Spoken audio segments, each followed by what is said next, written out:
Hello, I'm Randy Brown. Welcome to my YouTube channel. The video that you are about to see is part of a series about using games for teaching English as a second language, or so-called ESL teaching. If you haven't already seen my general introduction video, which gives a little background on myself and my teaching philosophy, you might wish to see that first. The following video clip gives a brief overview about what this particular video in the series is all about. These are some of the most popular in-class teaching games used by ESL teachers. I have used variations on all of these games in my own ESL classes in China. If you're not familiar with some of the games here, no worries. I'll likely do separate videos on detailed use of each of these games for ESL teaching. In any case, some great ESL teaching games are Simon Says, 7 Up, Concentration, and Bingo. For the remainder of this video, I'll discuss the use of Bingo for teaching English as well as other school subjects. Now I'll show two short video clips that illustrate the use of Bingo for ESL teaching. This first short video clip illustrates a well-known use of Bingo to help teach simple numbers in the English language and maybe also help teach simple arithmetic as well. The Bingo game card shown here can be used for beginning ESL students to teach simple mathematics, simple English, or both. Obviously, teachers can just call out the numbers or ask simple questions like, who has 7 minus 3? What is 8 minus 7? And do you have 4 times 2? In this case, the student wins as shown here. This second short video clip illustrates a well-known use of Bingo just to help teach simple English vocabulary. Using Bingo only to teach simple English vocabulary, the teacher might just call out the words ruler, eraser, and apple. So a student would win Bingo with 3 in a row as shown. One of the limitations of the Bingo games I've shown so far is that they really are only listening exercises. There's no allowance for students to speak during the game at the moment. After I show you the next video clip, I'll have some comments about how to incorporate speaking into the Bingo game as well as listening. Another limitation of the Bingo games shown so far is that they're really only appropriate for students with less than a year of experience with the English language.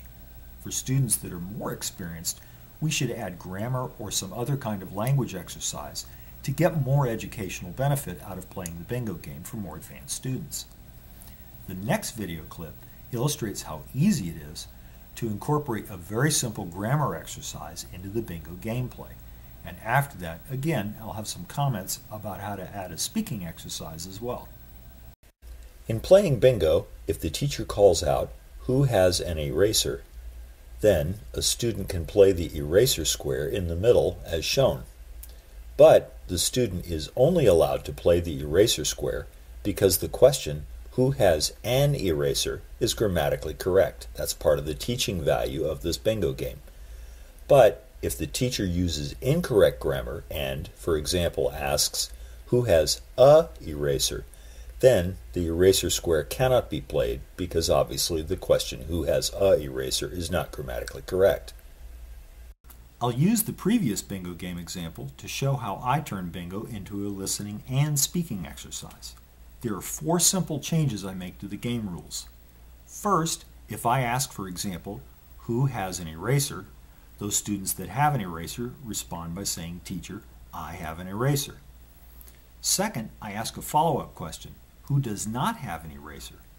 And those students that don't have an eraser on their Bingo cards respond by saying, teacher, I don't have an eraser. Third, as each student wins Bingo, I go up to each student individually and ask, how did you win?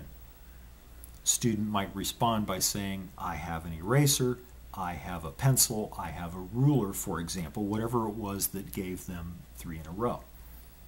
Fourth, if I use incorrect grammar and say, who has a eraser, or who have an eraser, or who have a eraser, all of which are grammatically incorrect, students are not supposed to say anything. Now this adds some fun to the game, but it has some specific teaching purposes. First, it gets students to think before they respond, which is always good. But second, it has a tendency, I've noticed, to draw shy students into the game in a kind of a natural way. As shy students notice their more outgoing classmates laughing, having fun because they're speaking when they're not supposed to, it tends to draw the shy students into the game pretty naturally, which is really nice.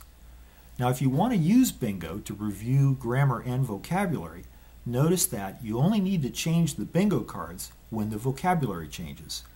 You can use bingo cards from a previous class to review previous class vocabulary and grammar, or previous class vocabulary with new grammar, because changing the grammar only changes the rules of play. It doesn't change what has to go on the card. You only change again what has to go on the card if you change the vocabulary. That's really nice because it saves you a bit of effort in using bingo for your ESL teaching. Now, this next video clip shows exactly that. This next and final video clip about using bingo to review the English language shows the exact same bingo card as before, but with more advanced grammar. Considering the same bingo card again, suppose the teacher asks, who has the pencil that is above an eraser? Note the use of the relative clause, is above an eraser. As I found with actual classroom experience in China, this type of bingo game is an excellent English grammar exercise for intermediate ESL students. Both a pencil and an eraser are shown on the bingo card, so the student needs to decide whether the pencil square is in play or whether the eraser square is in play. The answer lies in understanding English grammar. The teacher's question again was, who has the pencil that is above an eraser? The ESL student needs to realize that the teacher only mentioned the eraser in order to describe the pencil. In grammatical terms, the pencil is the object of the sentence main verb. The eraser is just part of a clause that describes the pencil. So the student should play the pencil square because it is the object of the sentence, but only because the pencil has the proper relation with some eraser.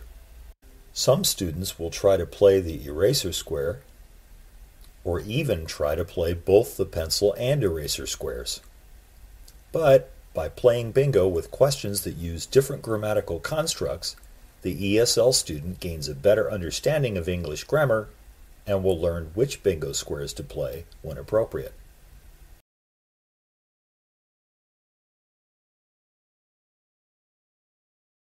I hope you enjoyed this video, and I hope you got some ideas for how to use bingo in your own ESL teaching. Feel free to subscribe to this channel if you like. See you next time.